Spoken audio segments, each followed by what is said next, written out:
Ladies and gentlemen, Marquee La Flora.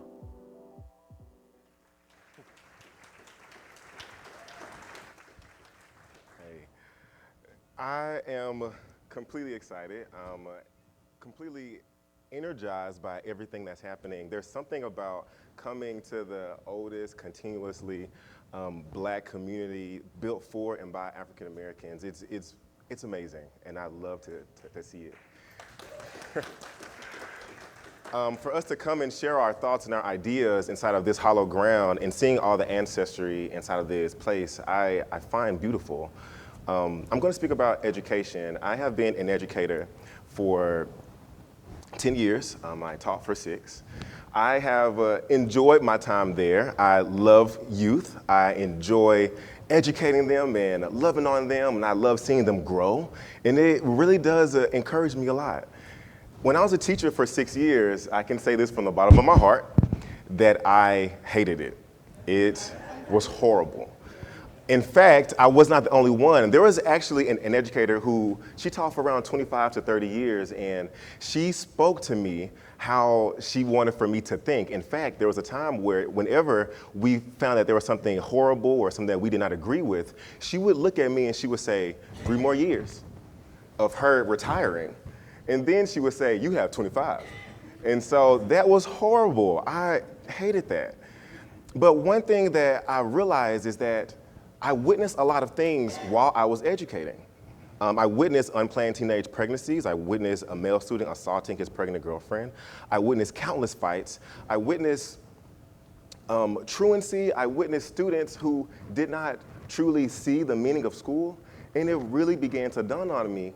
But when there was a student who passed away, who was my mentee, that hurt me. I was completely distraught.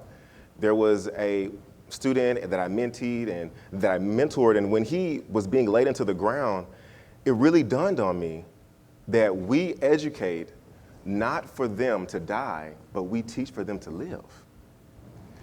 It really began to concern me, and when I was getting my Master's of Urban Education, a few of us, we noticed a disconnect between what we were learning as best teaching practices and good pedagogy and what we were seeing within the school system. There was this huge disconnect. So we spoke to our professor and we said, what we are learning as being good education, we are not seeing in the school system. Our educator, our professor, looked at us in the face and she said, 75% of what you learn will not be implemented in the school setting. 75% of what you learn will not be implemented in the school setting. There was a silence. Some were confounded, some were seething in anger, others were thinking to themselves, why do I need this degree again? There was so much confusion that what we began to do was that we began to think to ourselves, how can we organize? What do we do? So we spent some time just learning about best teaching practices, and there was this one documentary from 2015 called Where to Invade Next, and they interviewed the Finland public education system. They rose to the ranks around that time, and they were #1 in the world. And they asked the Finland policy educational advisor, what did y'all do? What did you do to go to #1? They looked at the American documentary and they said, these are American ideas. The American research that they are using is what has caused them to go to #1. The same research that we are learning in our universities that is not being implemented in the school setting. It was very interesting to me. And one thing that we noticed in Memphis is that there is a crisis. There is a youth crisis. In Memphis public schools, there's 45% truancy rate. In fact, the aggravated assault charges for juveniles has increased by 42%. Memphis, the crime is actually 400 times greater than any other city in the United States per capita, 600 times greater than any other city per capita for violent crimes. There is a crisis. And when it comes to adults, what we are doing is that we speak to each other, we question what's happening, and we also tend to just point at the youth and we say, what are y'all doing? In fact, on Twitter, Gen Z was trending at the beginning of the year, and there were baby boomers, Gen X, and millennials, we were all asking, what is going on with the Gen Zers? In fact, they don't know how to send an email. They're sending all their email in the subject line. Some of them do not know how to write a resume. Some of them do not know public speaking skills. They don't know how to do a PowerPoint, some people began to say. And what we began to question them. I noticed that there should be a paradigm shift. Why are we asking the youth why they did not learn what the adults did not teach? The adults should have taught this. Thank you. I'm finding that the adults should take more responsibility to educate the youth. The adults should make sure that the youth are completely prepared for whatever, come what may. They should make sure that they're prepared to be in any society at any time. This multicultural education, and also to be able to live in the society that they're in right now. There was this statistic in 2021 where it said that black male educators were actually 1.3% of all educators in U.S. K-12 schools. In Memphis in 2019, black male educators comprised of 12%. Black male students were 38%, but black male students were 50% more likely to be suspended or expelled. In 1970 South Africa, there was a very interesting phenomena that alarmed many people. There are a lot of principles that we can learn from. The elephant population in one of the national parks had overgrown to their expectation. So they took the adult bull elephants, they separated them from the female elephants and the baby elephants. Years passed, and they realized that there was an uptick in rhino deaths.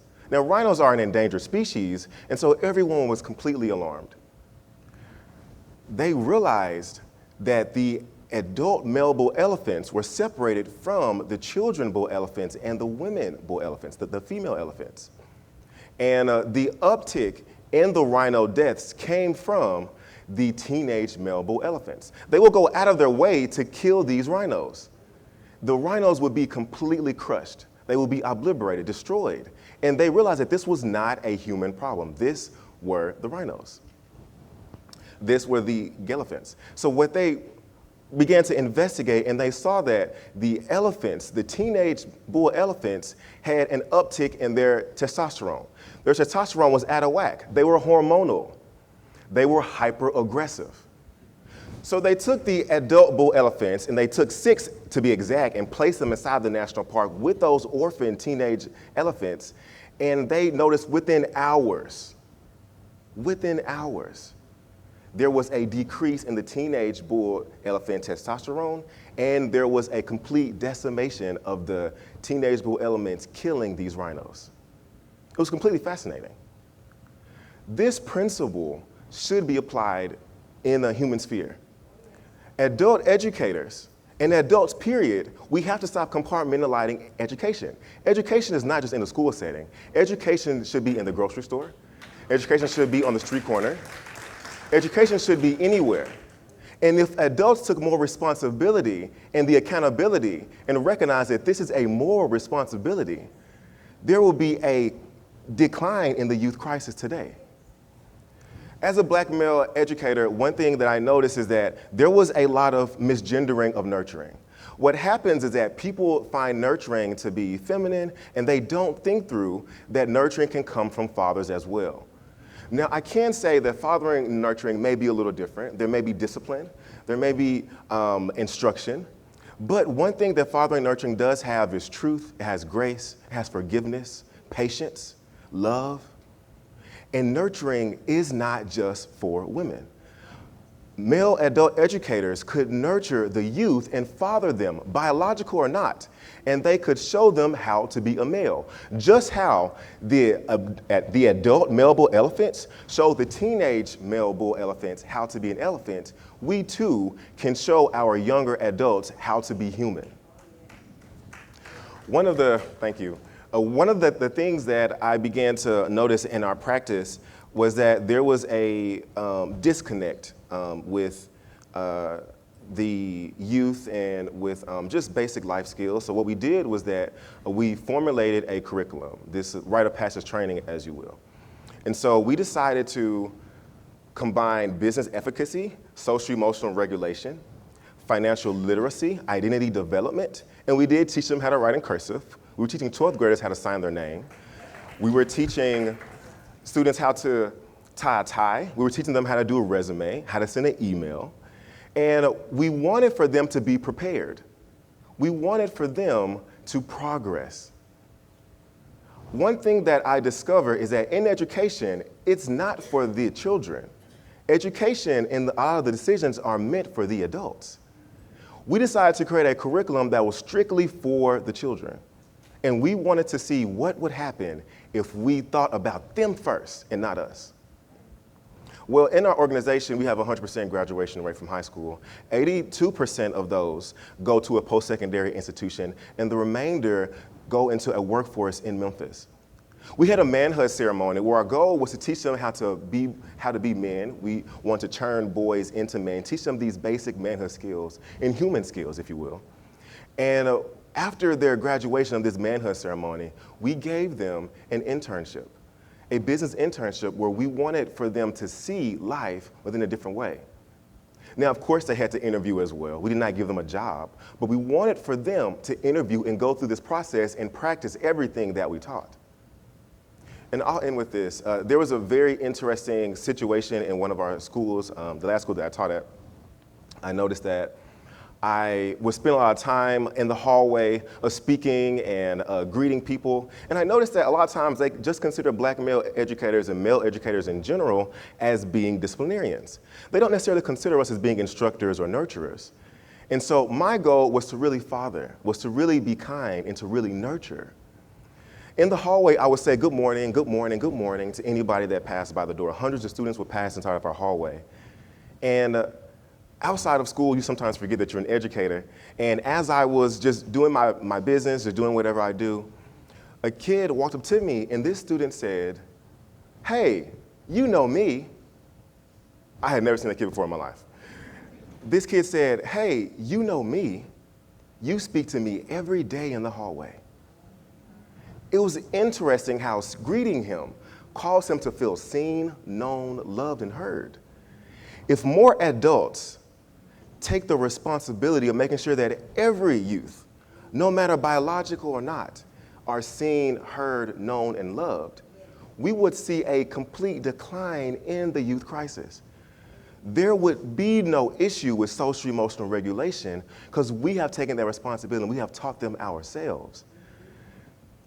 Fathers and dads are the single greatest correlation in teenage suicide. Fathering is an undervalued asset in the youth crisis today. What I have discovered is that if we take this and if we own it, we would no longer ask the youth, why are they not learning what we haven't taught? But we will ask them, why have you not implemented what we have taught you? Thank you.